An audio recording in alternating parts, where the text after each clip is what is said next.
हम सब industrial revolution देख रहे हैं आर्टिफिशियल इंटेलिजेंस के थ्रू।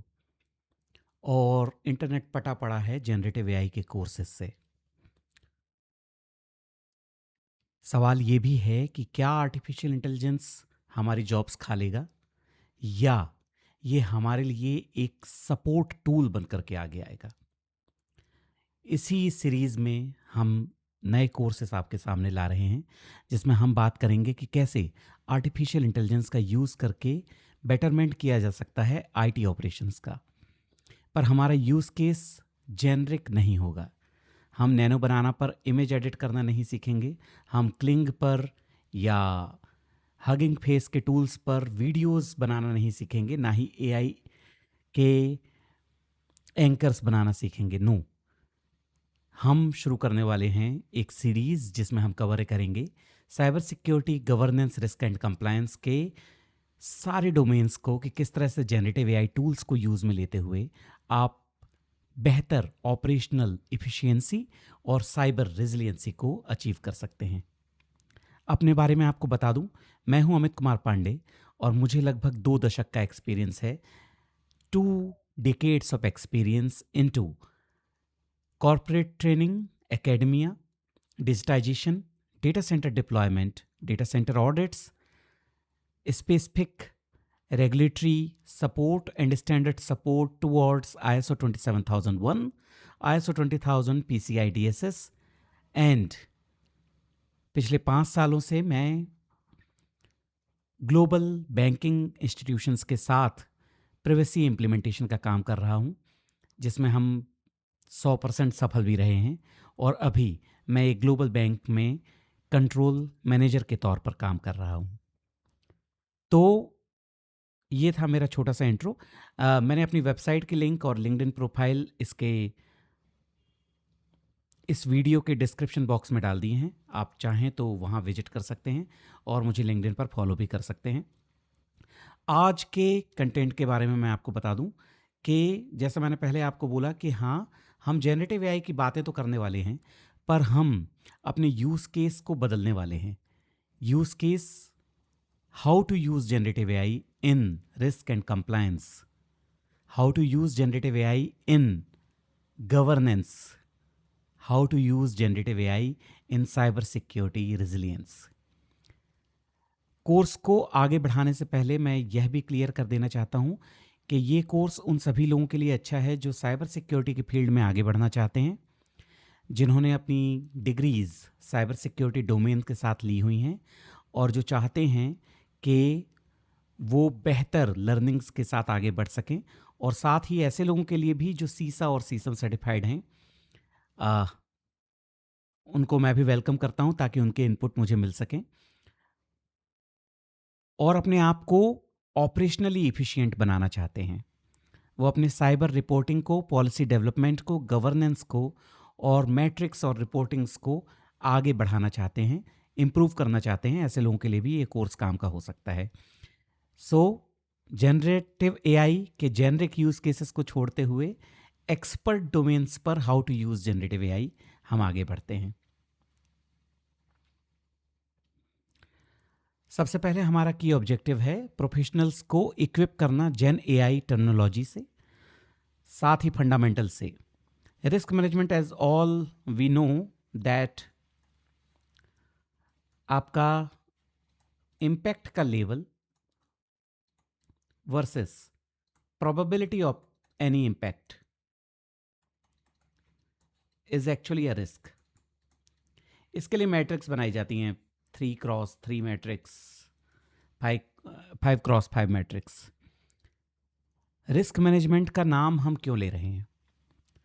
हैपन्स वॉट कि गवर्नेंस में समटाइम्स आपको डॉक्यूमेंटेशन भी जनरेट करना पड़ता है कि आपने रिस्क को कैलकुलेट कैसे किया।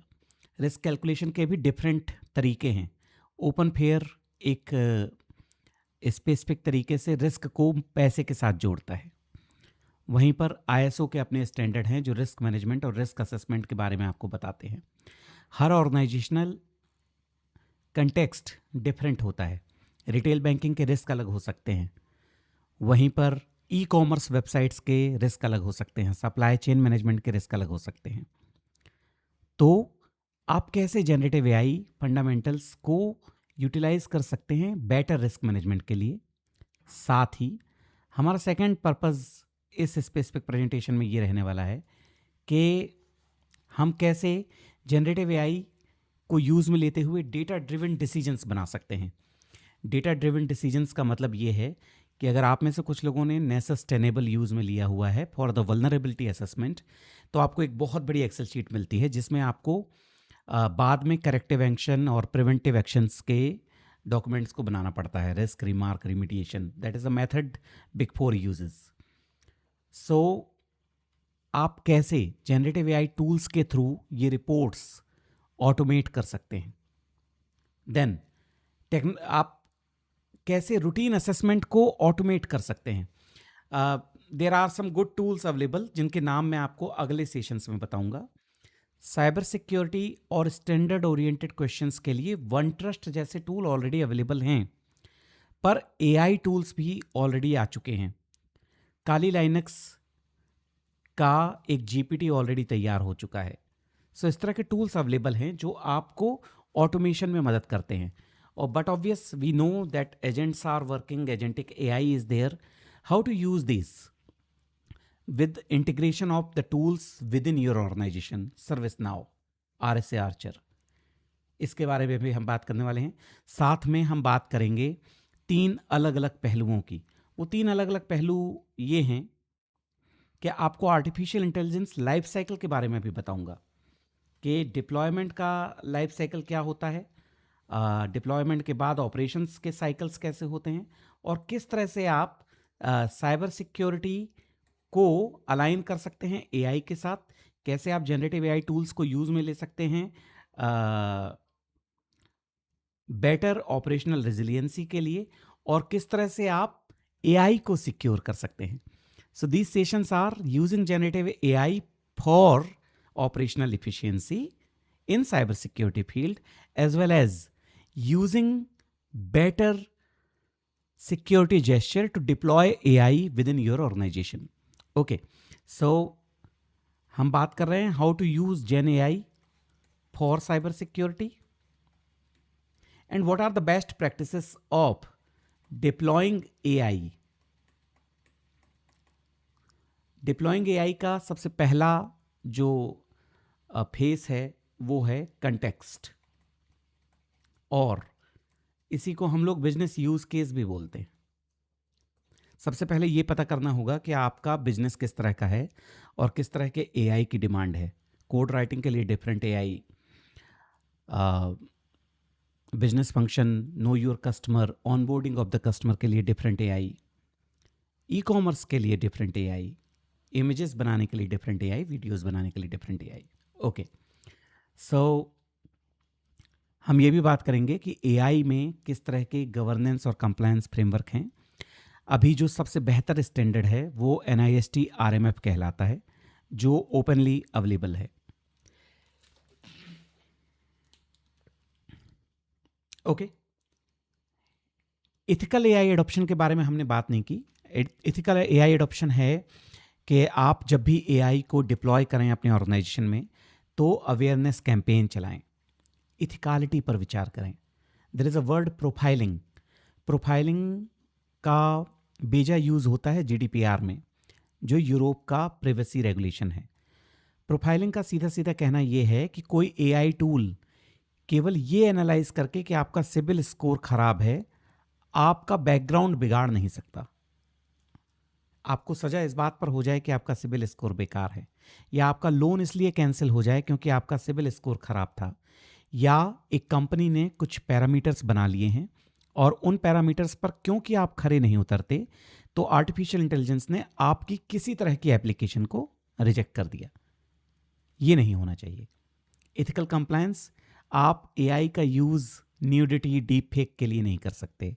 आप एआई का यूज़ कंपटीशन या किसी से चिढ़ निकालने के लिए नहीं कर सकते। These considerations are also required, और इन्हीं को हम रिस्पॉन्सिबल एआई बोलते हैं। Okay, moving ahead, what is generative AI? नए कंटेंट क्रिएट करना, टेक्स्ट टू इमेज क्रिएट करना, इमेज टू वीडियोस क्रिएट करना, मल्टीपल साइट्स और सोर्सेस को यूज में लेते हुए डीप रिसर्च करना और डेटा को एनालाइज करना, चुटकियों में जनरेटिव एआई है। Generative AI is all about generating content, but content are not limited to images and videos. There can be PowerPoint presentation, there can be a pivot table, there can be a dashboard. So scenarios can be thousands. Okay. Large language models, बहुत सारे large language models हैं, parameters हैं उसमें 32 billion parameters, 5 billion parameters. You will see जब आप इन्हें download करना शुरू करेंगे या लोकल डिप्लॉयमेंट करेंगे, जिस पर हमारे वर्कशॉप्स जरूर होंगे। So what is large language model? एक बहुत बड़ा डेटाबेस। लेट्स से गूगल ने जब जेमिनाई को बनाना शुरू किया, खासतौर पर नैनो बनाना की बात शुरू करूं, तो ड्रीम्स पर शुरू किया। इनका शुरुआती प्रोजेक्ट था, वो ड्रीम्स को पिक्चराइज करता था। बहुत सारी इमेजेस को एक लैंग्वेज मॉडल में डाला गया, मॉडल को ट्रेन किया गया, some manual inputs were also there. Cat को कैट पहचाना गया, बर्ड को बर्ड पहचाना गया, और धीरे धीरे एआई समझने लगा कि this is an image of a cat. ये बात हो रही है लगभग 5 से 6 साल पुरानी, पर आज तो AI can do better task than this. So AI can be trained on text, images and video databases with billions of parameters to create content as per the requirement by you or me. What is prompt engineering? AI को बातें समझाने के लिए जो भी आप text लिखते हैं, दैट इज अ प्रॉम्प्ट, और प्रॉम्प्ट को लिखने के तरीके होते हैं। बेस्ट तरीका होता है contextualization, what is required, by whom this is required, by when this is required, which kind of output is required, और साथ में कुछ गार्ड रेल्स। गार्ड रेल्स का मतलब ये कि जब आप रिस्पॉन्स बनाइए, आर्टिफिशियल इंटेलिजेंस को आप इंस्ट्रक्ट कर रहे हैं, तो वो रिस्पॉन्सेस एक स्पेसिफिक रेडियस के अंदर होने चाहिए, उससे बाहर नहीं होने चाहिए। That is prompt engineering. The way of writing instruction to perform AI outputs is prompt engineering. Fine tuning, but obvious her AI model को फाइन ट्यून करना पड़ता है। That is the reason आप डोमेन स्पेसिफिक AI मॉडल्स भी देखेंगे। Claude अलग काम करता है, परप्लेक्सिटी अलग काम करता है। हगिंग फेस पर ही आपको डिफरेंट मॉडल्स दिखेंगे जिनके सोचने समझने और मैथमेटिक्स और एल्गोरिथम को समझने के तरीके अलग होते हैं। ओके, सो टेक्स्ट मॉडल्स की बात कर लें, GPT, BERT, Llama. Image models, Gemini, nano banana, Dall-E, Midjourney. Hugging Face पर thousands of models are available right now. Coding models, आप कोड भी लिख सकते हैं। AlphaCode is there, Copilot is there. मैंने तो सुना है कि माइक्रोसॉफ्ट अपने 80% कोड्स एआई से ही लिखवा रहा है, ठीक है। Then multi modality is like a tree with different branches which connect together at one place. एक ऐसा मॉडल जो सब कुछ कर सकता हो, पीडीएफ को सोर्स बना करके डेटा को एनालाइज करके उसके ऑडियो, वीडियो और ग्राफिक्स बना सकता हो। Notebook LLM is an example, Claude is an example. Okay, फिर बात करें टोकन्स की। सो टोकन्स, जब आप इंस्ट्रक्शन लिखना शुरू करते हैं तो instruction can be like, treat yourself as a cyber security expert, analyze the Excel sheet. This Excel sheet can be anything, ISO 27001 questionnaire or NASA's vulnerability scan document. Give me high risk report, create a column for, let's say, CAPA. Create a column of corrective action, create a column of preventive action, write a remark, write a remediation. आपका हर word एक token है। 1 2 3 4 5 6 7 8 9 10 11 12। आपने अगर एक paragraph लिखा 50 words का, so 50 tokens are required. and output can be 5,000 tokens. So that is the word that you see in your AI. These many tokens are available when you are running this process. Okay. Then transformer architecture. Every AI is working on neural network designs where sequential data is being used for generating contents using your prompts. Hallucination. Recommendation होता है कि AI के results को 2-3 बार पढ़िए, review कीजिए, quality check कीजिए, 1 आई 2 आई 3 आई checks कीजिए, क्योंकि एआई समटाइम्स अपने कंटेक्स्ट के बाहर गलत रिजल्ट्स भी दे सकता है और आपके ऊपर बिग 4 जैसी पेनल्टी भी पड़ सकती है. Guardrails is safety mechanism. Safety mechanism meant I'm using the artificial intelligence tool in a banking retail environment. मैं अपने प्रॉम्प्ट में पहले से ही बता दूंगा कि किसी भी तरह की PII personal identifiable information leak नहीं होनी चाहिए, और synthesise the data before giving me output. इससे क्या होगा कि किसी तरह का डेटा ब्रीच नहीं होगा. And this is part of the first thing, awareness campaign. Before starting AI deployments आप अपने बंदों को, पीपल को अवेयर कीजिए. ओके. टेम्परेचर एक बहुत बढ़िया चीज़ है. ये मैं आपको AI स्टूडियो में दिखा सकता हूँ. Temperature can be 0.5, 0.75, 0.1, 2.0. Happens what, आप एक ही प्रॉम्प्ट को अलग अलग टेम्परेचर पर चलाएंगे तो आपको डिफरेंट रिजल्ट्स मिलेंगे. टेम्परेचर इज लाइक कि आज मैडम कितनी गुस्सा हैं या आज मैडम कितनी खुश हैं, तो आपके नंबर उस पर डिपेंड करते हैं. The prompt will give you results basis these temperatures. और ये जेमिनाई में आपको देखने मिलता है, गूगल AI स्टूडियो में भी आप इसको देख सकते हैं. ओके. रिट्रीवल ऑगमेंटेड जनरेशन, जहां पर एक्सटर्नल नॉलेज का रिट्रीवल किया जाए. Perplexity work on RAG. But अभी क्योंकि हम सुपरफिशियल बातें कर रहे हैं तो we are not going into depth of these things.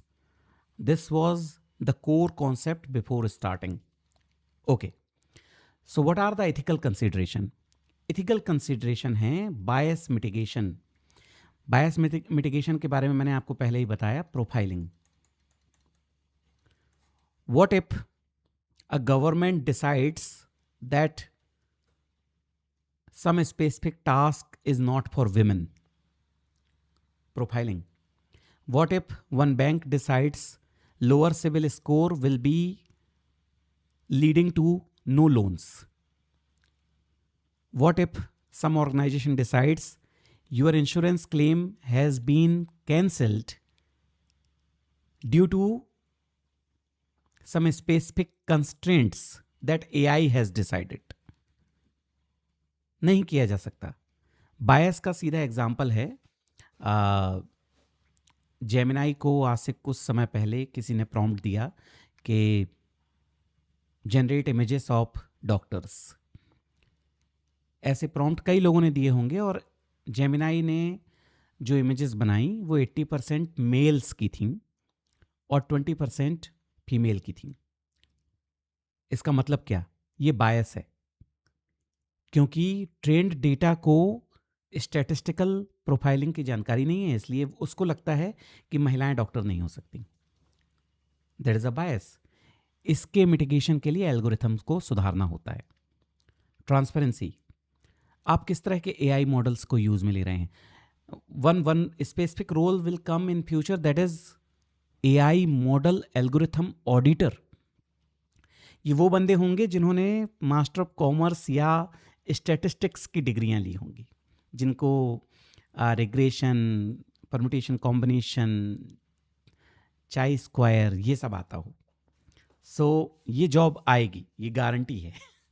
Okay. Fairness. AI जब आपके प्रॉम्प्ट्स का जवाब दे रहा है तो वो फेयर है या नहीं है. क्वालिटी चेक्स लगाइए, 2-4 लोगों से रिव्यू कराइए. And privacy protection. जैसा मैंने आपको पहला एग्जांपल बताया, रिटेल बैंकिंग या रिटेल डोमेन्स में कहीं ऐसा तो नहीं हो रहा है कि आपका प्राइवेट डेटा AI के कारण लीक हो रहा है. that needs to be stopped. And what are the regulatory standards? UAI Act is there, NIST का AI रिस्क मैनेजमेंट फ्रेमवर्क है, और सेक्टर स्पेसिफिक रेगुलेशन है, Hong Kong monetary association of Singapore, Australian prudential regulation authority APRA, RBI in India. ये सारी चीज़ों को align करना होगा आपके मॉडल्स के साथ। Then shadow AI governance is very necessary. आपके ऑर्गेनाइजेशन में कहीं शैडो AI तो नहीं चल रहे। शैडो AI इज़ लाइक आप पर्सनल मोबाइल अलाउ तो करते हैं, but bring your own device policy के साथ, so that safe guarding mechanism लगाए जा सकें। सो अनऑथोराइज्ड AI यूजेस को रोकने के लिए need to know basis, authority based uses, ये सारे प्रोटोकॉल्स लगाने जरूरी होते हैं। Okay, moving ahead, what are the use cases of gen AI in risk and compliance? आप फ्रॉड डिटेक्शन कर सकते हैं। Fraud detection, what if AI system एक लेयर जैसे काम कर रहा है चेक करने के लिए कि whenever the transaction are happening in any banking system, they are not hawala transactions, या डिजिटल अरेस्ट तो नहीं हो रहा है किसी का।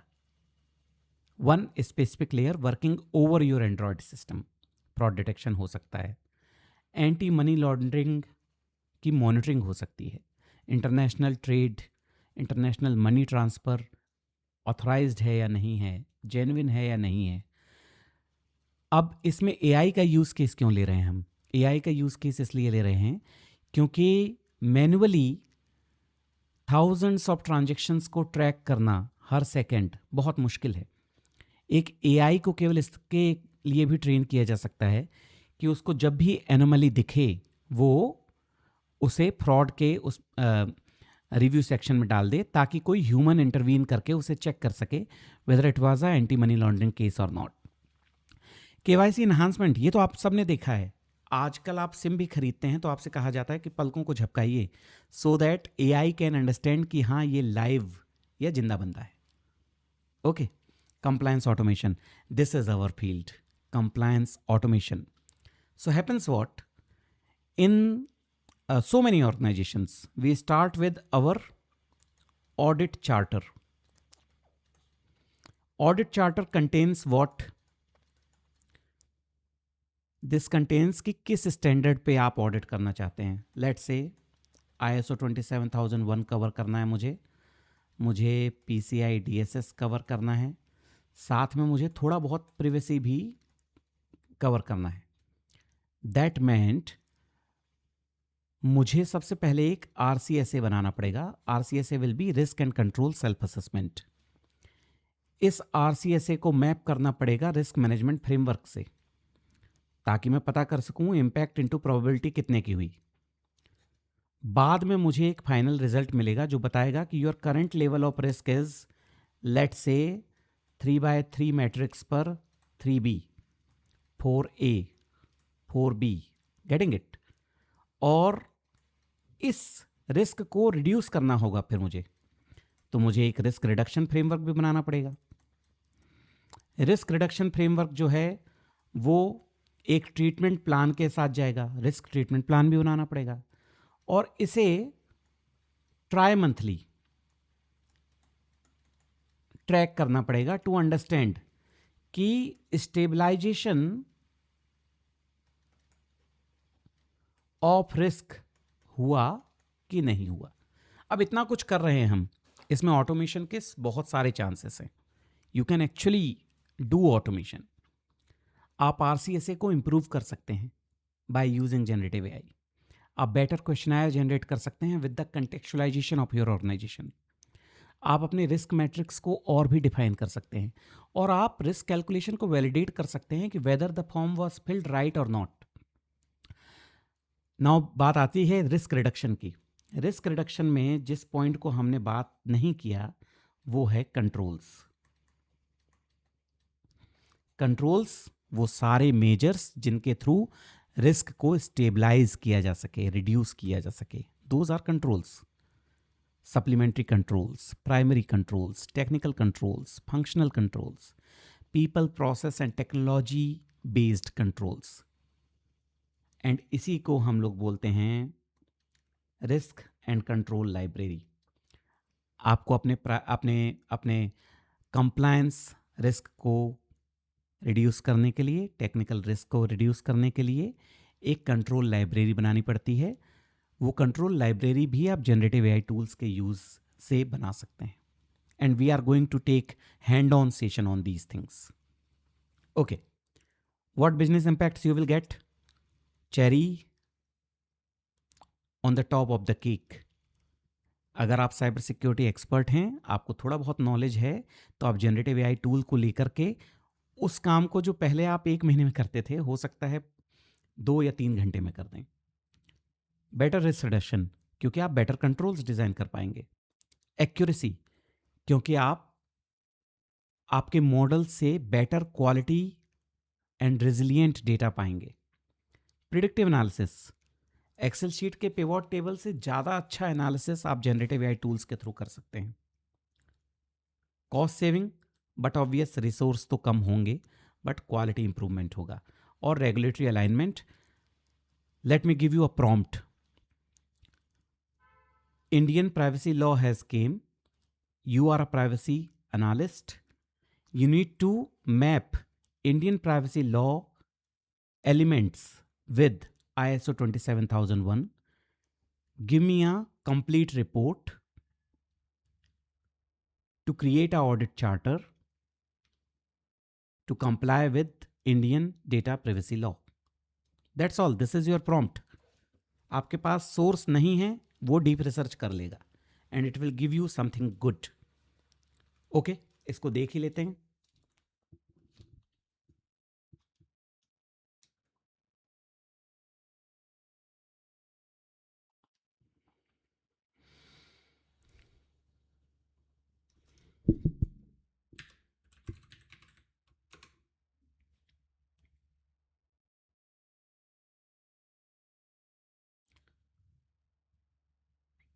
So, what was our prompt? Let me write that for you.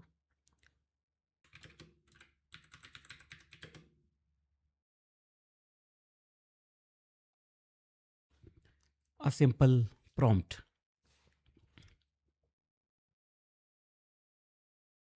I have not given any link to India Data Privacy Law. It has taken DPDP Act 2023 versus ISO 27001-2022. Created a good table which can be exported to sheets. Implementation plan has also been generated, and some of the sources from here and there which are trusted. Also, it will suggest you at the end something. Would you like to draft me a template for the data breach notification? Under section 8.6 of Indian Data Privacy Law. Simple documentation.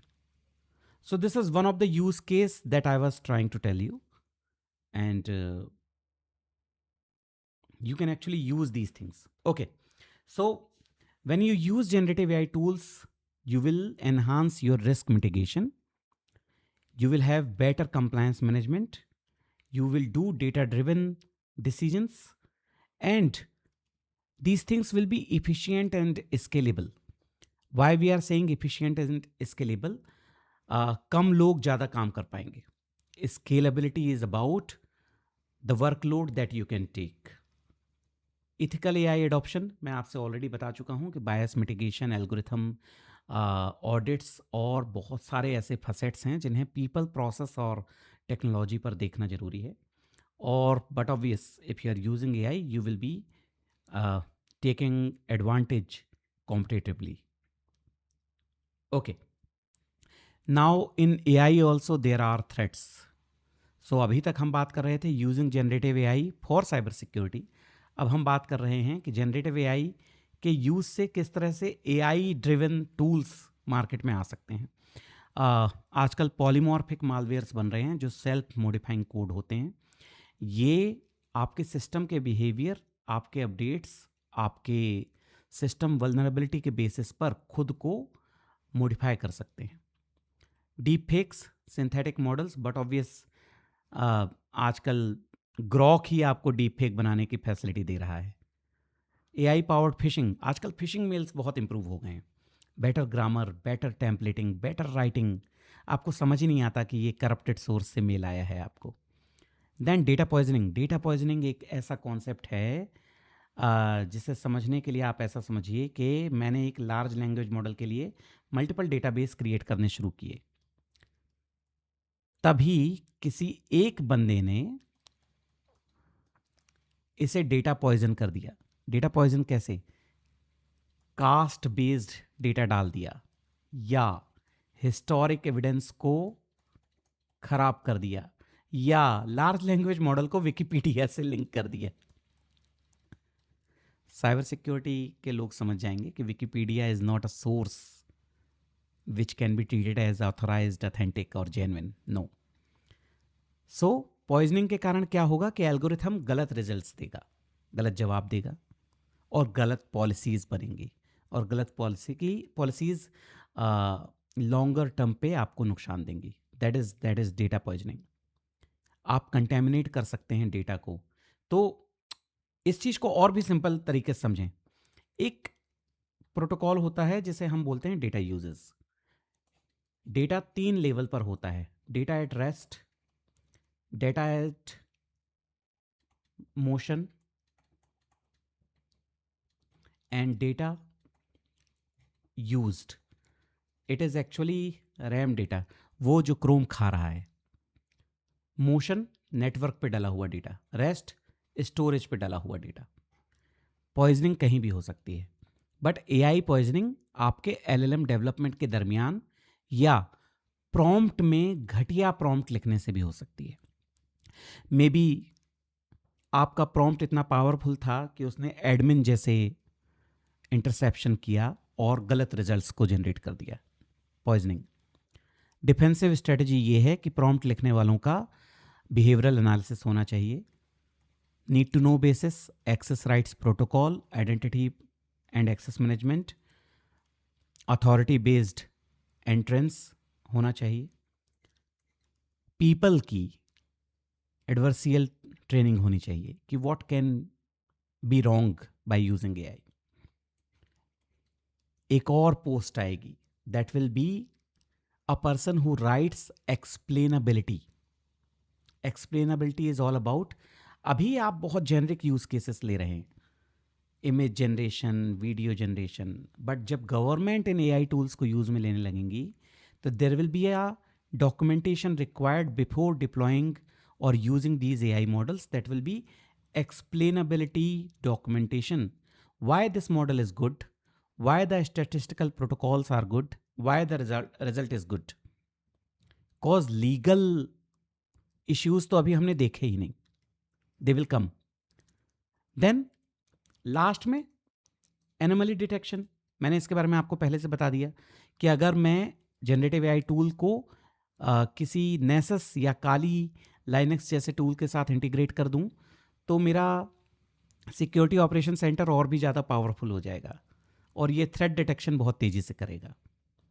Zero trust architecture, एक ऐसा virus जो लग जाए तो आपके पास root cause analysis करने का एक दिन का समय भी नहीं है। Zero trust. AI can develop those tools and AI is vulnerable to those tools. दोनों ही बातें हैं। अभी हम AI को उस लेवल की मेच्योरिटी पर नहीं लेकर के गए हैं। मूविंग अहेड, मैं आपको कुछ सिक्योरिटी प्रॉम्प्ट एप्लीकेशन के एग्जाम्पल बताता हूं। These are just examples. मेरे पास मान लीजिए सर्विस नाउ की एक लॉग फाइल है which has let's say 80,000 lines. सो किसी लॉग एंट्री पे इशू है, मैं क्या बोल सकता हूँ? Analyse this log entry, identify potential security threats, classify the severity and suggest immediate response action. 2 line prompt में आपका लॉग एनालिसिस पूरा हो जाएगा और आपको रिजल्ट्स मिल जाएंगे और थ्रेट आइडेंटिफिकेशन भी तेजी से होगा। देन वल्नरेबिलिटी डिटेक्शन, नेसस के डेटा को यूज में ले सकते हैं। Then I want to analyze historical patterns of something. So let's say मेरे पास हर क्वार्टर के नेटवर्क लॉग फाइल्स अवेलेबल हैं एंड मैं समझना चाहता हूँ कि सबसे ज़्यादा एक्सटर्नल थ्रेट्स किस कंट्री या किस स्पेसिफिक लोकेशन से आए, वो एनालिसिस मैं कर सकता हूँ और मैं पहले से अपने आप को प्रिपेयर कर सकता हूँ to stop those things happening. Okay, so prompt writing का मैंने पहला तरीका आपको बताया था कि आप व्हाट, व्हाई, हु, वेयर इससे शुरुआत कर सकते हैं. A better way to write that is start with your role definition. Who are you? AI को आपको समझाना है you are an analyst, you are a mid level manager, you are working on something. Contextualization. You are working on ISO 27001. You want to analyze Indian data privacy law. You want to map India privacy data law with GDPR. Task specification. I want a mapping. I want severity report.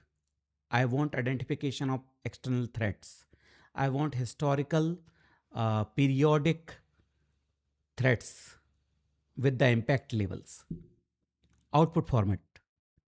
Generate something in this format. MS Word, MS Excel, table, or a website. Okay. What are the best practices? जब भी शुरू करें तो local AI models को use में लें. Local AI models के लिए इंफ्रास्ट्रक्चर बहुत महंगा है. क्लाउड को यूज़ में लेने से पहले एंटरप्राइज लेवल AI क्लाउड्स को ही यूज़ में लीजिए. आउटपुट वैलिडेशन जरूर लगाइए, गार्ड रेल्स जरूर लगाइए, हेलुसिनेशन का ख्याल रखिए. टेम्परेचर सेटिंग्स को यूज़ में लीजिए ताकि आपको वेरिएशन ऑफ रिजल्ट्स के बारे में पता चले. एक टेम्पलेट बनाइए, create a prompt library for yourself, जिससे आप प्रॉम्प्ट का रीयूजेबिलिटी कर सकें. प्रॉम्प्ट इंजेक्शन प्रोटेक्शन से कैसे बचें? व्हाट इफ कि चोर बदमाश आपकी ही टीम में है और वो वल्नरेबल प्रॉम्प्ट लिख करके आपके सिस्टम को सपोर्टाइज कर दें. इसका protection access protocols, log monitoring, need to know basis define करके ही हो सकता है. एआई आउटपुट्स को सिक्योरिटी एजेंट से रिव्यू कराइए, क्वालिटी चेक कीजिए, 1 आई, 2 आई, 3 आई. रिपोर्ट पब्लिश करने से पहले 100 बार सोचिए कि कहीं आपकी 1.6 मिलियन की रिपोर्ट एआई से बनी हुई है, ऐसा सरकार को पता तो नहीं चल जाएगा. Okay.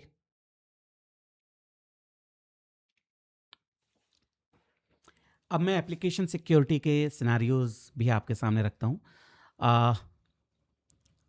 Dynamic analysis and static analysis, black box testing, soft box testing. Although हमने ये सारे काम सुपरफिशियल लेवल पर किए हैं, पर secure software development life cycle आजकल बहुत ज़्यादा हाईलाइटेड है, क्योंकि privacy by design, security by design, ये सारे वर्ड्स आजकल यूज़ में लिए जाने लगे हैं. Secure AI deployment is also a word. So आप सिक्योर कोडिंग भी कर सकते हैं जनरेटिव एआई के यूज़ से. एंड गूगल का एक बहुत बढ़िया टूल है जो आपके कोड्स को एनालाइज करके, खास तौर पर आपकी बनाई हुई वेबसाइट्स को एनालाइज करके आपको बता सकता है कि आपके कोड में कितने फ्लॉज हैं. So it will check for vulnerabilities. SQL injection तो नहीं ये डला हुआ है, क्रॉस साइट स्क्रिप्टिंग तो नहीं है. ये सारे रेफरेंस OWASP से लिए गए हैं. And you can visit OWASP top 10 or SANS top 20 to learn more about these. Code लिखने के बाद आप अपने प्रॉम्प्ट्स में कोड को इम्प्रूव करने के लिए इंस्ट्रक्शन दे सकते हैं. Look for SQL injection in my code, look for cross site scripting in my code, check for any authentication bypass in my code. These are the simplest prompt. Okay.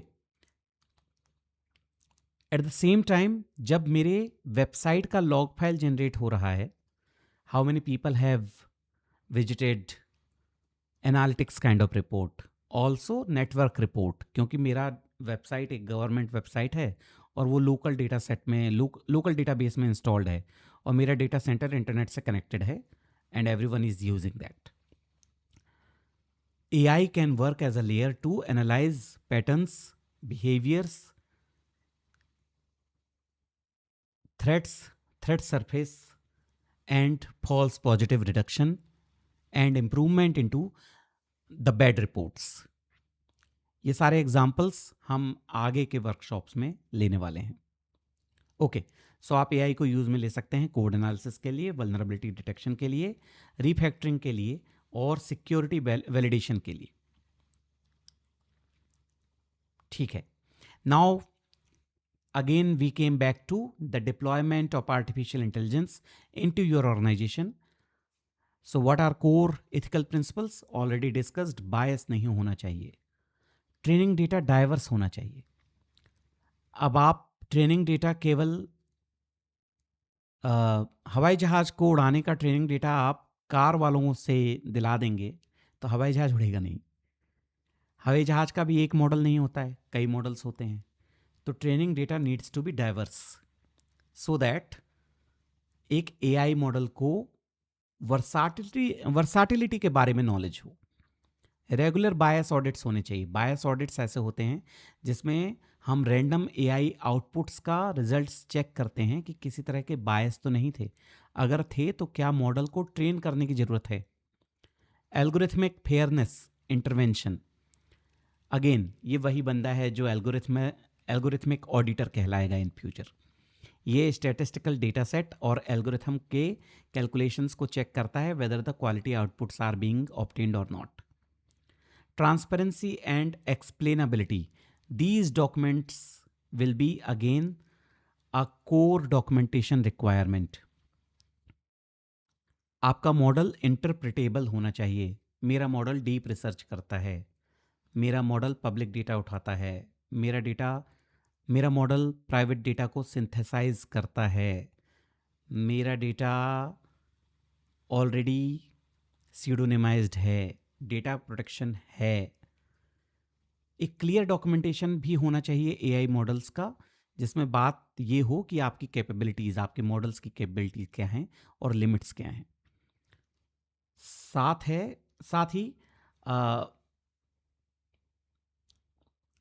two kind of explainability documentation can be there at the time of deployment and at the time of getting outputs from AI model. So जो user use में ले रहा है AI को, वो भी feedback दे सकता है कि रिजल्ट्स वर ओके. आप जेमिनाई में जब कुछ भी करते हैं तो इट आस्क्स यू लाइक और डिसलाइक. ये असल में user facing explainable output function है कि हाँ रिजल्ट से यूज़र सेटिस्फाइड है या नहीं है. ओके, सो आपकी एआई चेकलिस्ट में फेयरनेस मैट्रिक्स बनना चाहिए, प्राइवेसी इम्पैक्ट असेसमेंट होना चाहिए. इस पर एक फुल सेशन हम लाने वाले हैं. We are going to talk about this for 1 hour, how to do privacy impact assessment, and we will also cover data protection impact assessment in this session. Explainability के मैकेनिज्म क्या हैं at the time of deployment, at the time of operations, at the time of closure of operation. Human oversight protocol, जब भी data output निकले तो आपने किस तरह से उसे रिव्यू किया, डेटा क्वालिटी चेक कराया. कंटिन्यूअस मॉनिटरिंग प्लान, आप कैसे ऑडिट करेंगे एआई सिस्टम्स का और आउटपुट्स का. और स्टेक होल्डर इंगेजमेंट, इसमें हम पीपल, प्रोसेस और टेक्नोलॉजी को इंगेज करेंगे, उन्हें अवेयर करेंगे और प्लान डू चेक एक्ट करते रहेंगे. Vendor landscape and ROI, we are going to cover in our session when we are going to talk about how to select artificial intelligence tool for your business use case, and best key strategies will also be covered. This session we are stopping here.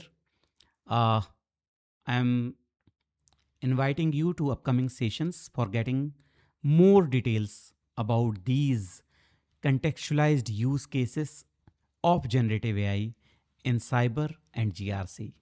बहुत बहुत धन्यवाद.